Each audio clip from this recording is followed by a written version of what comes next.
os dons são muitos, existe uma variedade grande de dons, e não somente línguas e profecia. Infelizmente, essa verdade parece ter desaparecido. Em alguns quartéis evangélicos, algumas igrejas evangélicas, quando se fala em dom, só se pensa em línguas e profecia ou dom de milagres, quando existem muitos outros dons. Dons são habilidades, são capacidades que o Espírito Santo dá aos crentes, aos filhos de Deus, para que eles possam edificar a igreja, para, através dessas habilidades, a igreja cumprir seu papel nesse mundo, de adorar a Deus, edificar os crentes e evangelizar o mundo perdido. Para que isso aconteça, Deus dotou a igreja com ferramentas, com instrumentos pelos quais a obra de Deus é feita aqui nesse mundo. E são muitos, muitos, muitos. O problema da igreja de Corinto é que só focava em 2, línguas e profecia. O resto parece que não existia. Só falava desses 2, só falava dessas duas manifestações. Então, essa é a primeira observação. A segunda é que essa passagem aqui, se você prestar atenção, do verso 4 até o verso 6, ela foi construída em torno das 3 pessoas da Trindade. Veja, verso 4. Os dons são diversos, mas o Espírito é o mesmo. O mesmo Espírito é que concede os diversos dons. Os dons são diversos, mas são concedidos pelo mesmo Espírito. Há uma unidade, há uma diversidade, mas há uma unidade nos dons. Verso 5. Também há diversidade nos serviços, mas o Senhor é o mesmo. O Senhor aqui é o Senhor Jesus. Então, falou do Espírito, agora falou do Senhor. E aí você pergunta, mas o que é serviço? É a mesma coisa de dons. Os dons servem, eles são serviços, porque eles são usados para servir a igreja.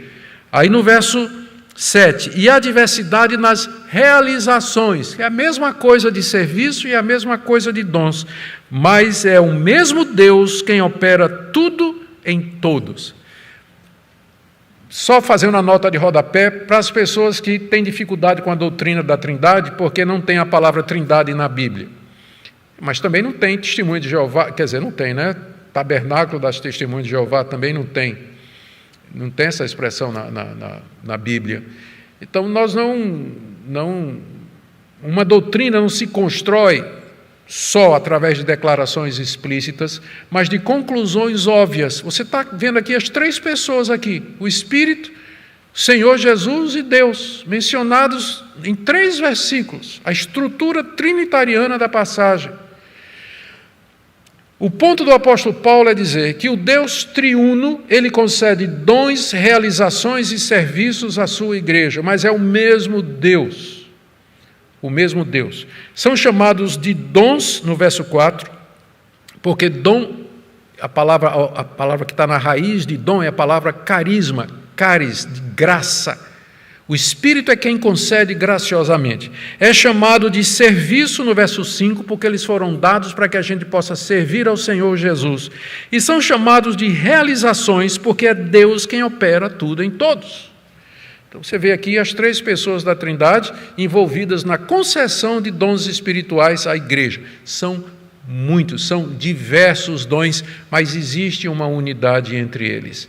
Não é para haver competição, não é para haver concorrência, não é para haver gente se exaltando em detrimento de outros ou humilhando outros que não têm esse tipo de dom. Então, esse princípio é muito importante. A diversidade dos dons unidos pelo mesmo Deus triuno que os concede. O terceiro princípio, está aí do verso 7 até o verso 10, é que os dons espirituais foram dados para o que é útil na igreja. Vamos ler aí? Verso 7, a manifestação do Espírito é concedida a cada um visando um fim proveitoso, porque a um é dada mediante o Espírito e ele dá a relação dos dons para provar o que ele está dizendo. Vamos pensar aqui. Verso 7, a manifestação do Espírito, que é o dom espiritual é uma manifestação da atuação do Espírito Santo. Então é a mesma coisa, manifestação, serviço, realização, dons, mesmas palavras para indicar a mesma coisa. A manifestação do Espírito é concedida a cada um. respondendo à pergunta: quem é que tem dons espirituais na igreja? Resposta: todos. Todos os cristãos têm dons espirituais. Têm dons espirituais. E quando é que esses dons foram concedidos? Alguns dons são a santificação de talentos naturais. Antes de eu me converter, eu já tinha o dom de liderança, embora usado da maneira errada. Mas eu já liderava uma gangue de motociclistas aqui em Recife, antes da minha conversão. E fui orador, fui escolhido como orador da minha classe, lá na escola primária. Desde cedo eu tive facilidade de falar em público. Na minha conversão, o Espírito Santo santificou essas habilidades e agora as usa para a glória de Deus. E outras habilidades que eu não tinha me foram concedidas depois da minha conversão. Alguns recebem na sua conversão, outros já tinham habilidades que são santificadas e postas ao serviço de Deus, e algumas outras variam durante a vida. É impressionante isso. Eu me lembro no início da minha vida cristã, e eu podia dizer de convicção plena que eu tinha um dom de evangelista. E tem algumas pessoas aqui que podem comprovar o que eu estou dizendo, que são fruto do meu trabalho como evangelista. Mas depois de um tempo, o dom de mestre sobrepôs o de evangelista. E aí a minha vida deu uma guinada para esse lado também. Hoje eu tenho o dom de ser vovô, que está dominando praticamente quase tudo, não deixa nem tempo para fazer as outras coisas.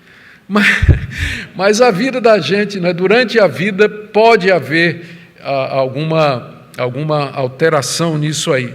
Mas o ponto é que todos recebem dons. Agora, para que os dons são dados? Eu já te disse alguma coisa no início.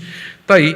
É concedido a cada um visando um fim proveitoso. Que fim proveitoso é esse? É o bem dos outros.